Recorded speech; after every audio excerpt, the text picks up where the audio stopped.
উপস্থিত করে দিবার কারণ আসার জন্য প্রায় সবার হাতগুলো উপরে আমার ইশারা বাবা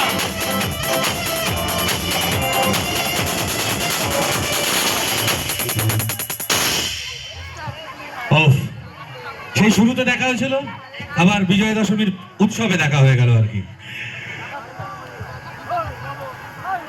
আমি বলি সবাইকে শুভ বিজয়া। সবার পুজো কেমন কেটেছে?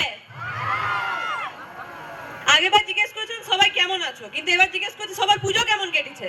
তো আমার ভাষাতেই তো বলতে হবে না, আমি কিভাবে বলি? দমে ভালো কেটেছে বলেন সবাই, দমে ভালো কেটেছে তো? আচ্ছা, একটা প্রশ্ন তো আমায় করলেন নাই যে আমি তো লন্ডনে গিয়েছিলাম, এখানে